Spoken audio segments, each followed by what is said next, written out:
Hello, I'm Mick O'Regan. Zero Emissions Byron invites you to view several homes on the New South Wales far north coast. Homes that have been designed or retrofitted for a lighter footprint. Our aim is to share with you the impact people can have in whatever space is available to them. Now, some homes are owned, some are rented, some are high-end upgrades, and others are things that a handy DIYer could do. Some changes are inside, others are outdoors. You get the picture. Today I'm visiting Robert and Claire, a couple who've recently moved to Lennox Head on the New South Wales north coast. They bought their home in February 2020 and embarked on a comprehensive retrofit suitable for the subtropical climate. What they achieved is not only an energy efficient, sustainable home, but one that is really great looking and very comfortable to live in as well. For me, it's been very satisfying to retrofit a project home so that the house and the electric vehicle run on the power of the sun. Built in 2016, the project home had several features that Robert and Claire were looking for. The common areas face north. The block had 200 square metres or so of plantable land in that north-facing area. There were large north and west-facing roofs that were great for solar panels, and it was within an affordable budget. Robert and Claire wanted to live in an energy-efficient, sustainable house. They wanted to eliminate their energy carbon footprint, have a home that's resilient to climate change shocks, and be house and transport energy self-sufficient. That was the plan. So, how did they go with turning this into a reality?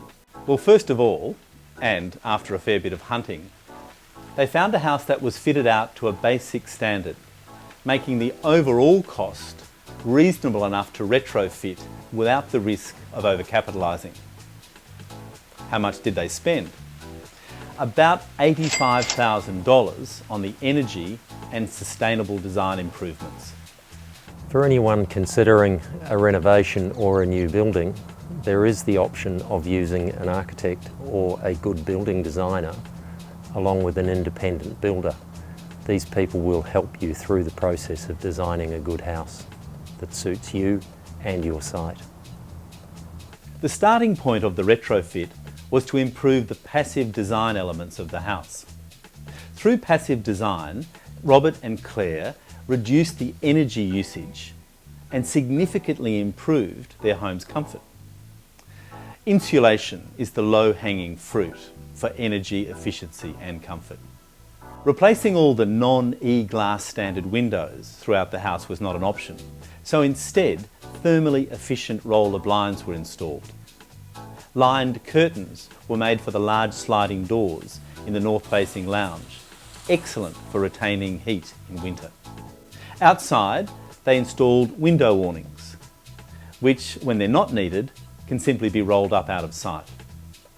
The pergolas outside the lounge and office were designed to reduce summer heat gain and are aided, of course, by the passion fruit vines, which can be cut back after harvesting to let in the low winter sun. The solar panels have been sized to supply all the house and electric vehicle needs. There are 10 kilowatts of premium black panels located on the north and west roof slopes. Now these panels are two-sided, able to generate power from rear reflected light. The battery energy storage is through two 13.5 kilowatt hour Powerwall batteries. To be energy independent, particularly over several days of rain and cloud, you need around 27 to 30 kilowatt hours of battery storage. The batteries keep operating even when the grid is down. Even with electric vehicle charging, Robert and Claire are able to generate more power than they use. The surplus is sold to their energy retailer. With a modern house energy system, it's important to monitor supply and demand. Now, all this information is available on a real-time app which displays solar generation, house demand and battery state of charge. Robert and Claire's mission was to electrify everything in the house. The first thing they did was to disconnect the gas supply. In the kitchen they replaced the gas hob with a slimline induction cooktop. Now, induction cooktops are space-saving and are up to 10 to 15% more efficient than ceramic. They're also completely safe. Unlike a naked flame, they give off no noxious gases into the house, cool down rapidly and turn themselves off. And they'll boil water faster than an electric jug. Robert and Claire also removed the instant gas hot water system and replaced it with a high efficiency, ultra quiet heat pump. Additional lighting was required, giving the opportunity to use highly efficient LED strip lighting in the kitchen, and also retrofit an antique art decor light to take an LED globe. Part of their goal to live sustainably involves storing and using water more efficiently.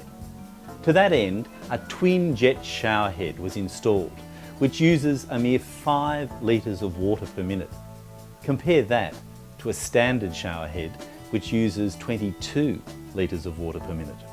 Robert and Claire have a 5,000 litre water tank, which provides enough water for the whole garden and fruit and vegetables. All paints used inside and outside were VOC free. Now that's volatile organic compounds. And remember, that fresh paint smell is actually not healthy for humans to breathe.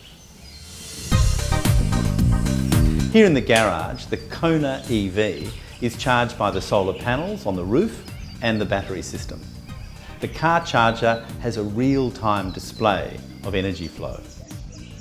Keen cooks, Robert and Claire were insistent that their garden should be productive. The grass has been removed and the land converted to fruit and vegetable growing. Today they have 5 raised vegetable beds and 22 fruit trees. They are now self-sufficient in vegetables and with fruit trees coming on as well. Also important is that minimal green organic material leaves the property. Now this is still a work in progress, but is substantially achieved with the help of 2 large composting aero bins and a worm farm. Watching the food garden grow, giving surplus produce to our neighbours, feels good and helps build local community.